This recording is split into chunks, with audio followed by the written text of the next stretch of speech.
Qu'est-ce que vous voulez nous faire voir d'autre ici? Alors, je vous ai dit tout à l'heure que ma famille était issue de la chefferie, était une extraction de la chefferie. Oui.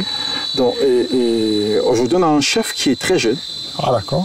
Qui a enfin retrouvé le trône de son père. Je dis enfin parce que son père est mort, il était bébé. D'accord. OK? Et son oncle a assuré la régence pendant une trentaine d'années. Oui. Et son oncle qui a assuré la régence et la chefferie est lui aussi mort. Donc aujourd'hui, on est retourné sur la lignée centrale. OK? Il a retrouvé le trône de son père. La lignée originelle. Originelle. Oui. C'est un jeune, il n'a même pas 40 ans. D'ailleurs, il vit encore dans la diaspora. Et nous avons décidé de le soutenir parce qu'il a envie de redonner à ce village sa fierté. On va monter.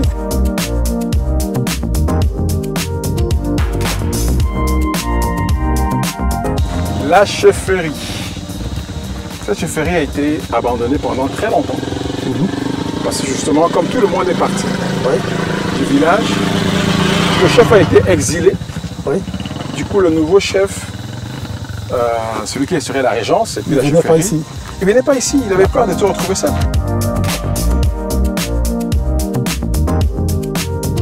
Il est en train de sortir.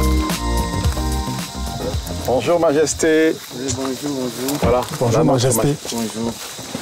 José qui vient découvrir notre village et pose trop de questions. Donc voilà notre chef. Je peux lui poser une question? Rapidement, en 2 secondes. En quoi est-ce que c'était important pour vous, Majesté, d'organiser cette journée de remerciement à la diaspora? Pour moi, je vois que quand tu as des amis qui ne savent pas de là où tu viens, on ne sait jamais. Quelqu'un peut décider de venir investir ici. Oui. Pour cette journée. Merci beaucoup, Votre Majesté. Merci. Où que nous soyons dans le monde, on n'oublie jamais qu'on vient d'ici. C'est notre terre. Et je sais que je serai enterré ici, évidemment. Quelle est la prochaine destination de cette promenade? Maintenant que je vous ai tout raconté sur Fonbelle, je vais vous amener dans le quartier où j'ai grandi.